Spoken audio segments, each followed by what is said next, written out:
Right, I had to remove this little guy. He was dying. Looks like he may come back. He's a table ace, little acorn squash. These are my Black Beauty um, tomatoes. And my city pickers, I usually have two plants per container. So you can see they're starting to come along. I have some larger ones down here. They're still pretty small, um, but you know, they're doing something. That one's starting to turn. Uh, extra Rebecca Allen that's not doing much of anything. It's got some flowers at least. Some San Mazzarino finally coming along. None of my tomatoes really are getting anywhere close to ready to harvest. Just, you know, this is one of these is San Marzano. Let me see uh, this one here, and this one is Amish paste. This is a squash, and I don't remember. I think it's golden griller squash. This giant fellow back here is German pink. It's gotten really tall, put out some flowers, but no sign of getting ready to fruit yet. Um, this one I bought. I didn't start this one because I realized I had all these tomato varieties, no red tomatoes. So this is, I think, Big Beef or something. Can't remember. Yeah, Big Beef. So I don't know. I don't claim credit for helping that one grow along. Pineapple Sage. Um, this is my other table ace that's doing much better, much bigger than the other one that was dying. This is my Chef's Choice Orange. I have a lot of tomatoes here, but again, so far behind where we were this time last year. The weather just really, I don't know. We'll see how much we get before frost. But there are lots and lots. I can't even really get a good, really show you.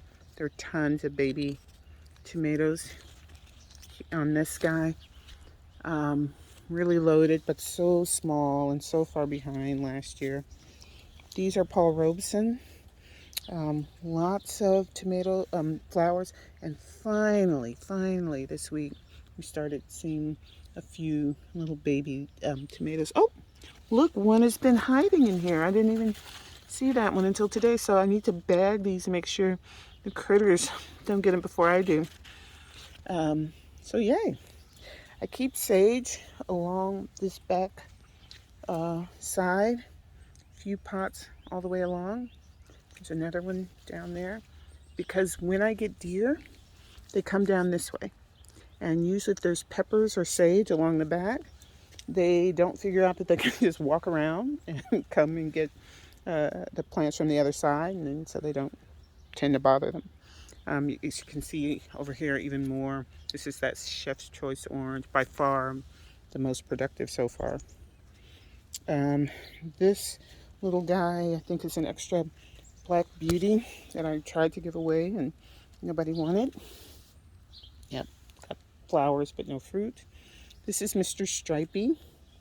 This is actually variety was the first heirloom tomato I ever tried to grow when I was a new gardener, and fairly new gardener, and it was a dismal failure. And I saw one this spring early, and I was like, you know what, I'm going to try it again for old time's sake, just to see if I can do a better job. It's coming along. I mean, in terms of being healthy looking, but again, flowers, no fruit. This is the French one, Sart, I don't know, release or something, I don't know. Lots, pretty good number of tomatoes, but again, they're supposed to turn yellow, and they haven't even started to think about doing that yet. This one is a pink jazz. Again, lots of flowers, no fruit. Rebecca Allen. So this was a mistake. The package said that it would be compact. I realize now that what they meant by that is it's going to be short, but they're really wide. And so I put 3 instead of 2 in this little city pickers. And I really needed to have only put 2, but it's too late. I'm not gonna do anything about it now. It's just gonna have to hope they can survive. Here's my little serendipity dwarf. The tomatoes are good. I've harvested a few times from that already. It's just not very prolific. That was growing inside in my AeroGarden and in a cracky jar for a long time. So it's a little bit of a cheat that I've harvested from that one because it started producing indoors. These are carbon. There's a few pretty good size tomatoes on this one.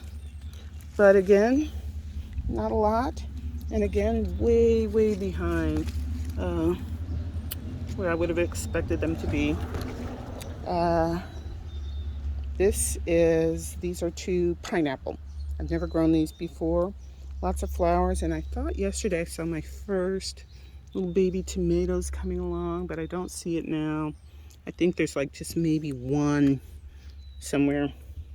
You know, again, different verse, same song, flowers, no fruit. Here's my favorite from last year, and I'm kind of sad it's not doing that well. It's my Aunt Ruby's German green. You can see it just looks scrawny. Just generally doesn't look all that healthy. But it is starting to, you know, set a little bit of fruit. We'll see. I may swap it with some of the plants down there. The ones that are getting partial shade during the day are doing much better than the ones over here. I deliberately put my favorites over here thinking that they may not get enough sun down there. And our weather has been so hot and awful that I think I've actually had the opposite impacts. I may swap this with, I don't know, maybe the carbon or something, or I don't know. This is another Amish paste. You can see it's got its fruit. And this is, what's this? Pepper plant. I'm not even gonna look. Some more herbs, just again, peppers and herbs and sage over here on the end, because again, this is the direction the deer come from. And then over here, this is a black creme, finally starting to produce a few tomatoes. Not a ton, but you know, at least, well, I guess more than I realized. I hadn't looked closely, I guess, in a while, but it's got quite a few. It was a favorite last year. And so that is my tomato row for the front. There's some more on the other side.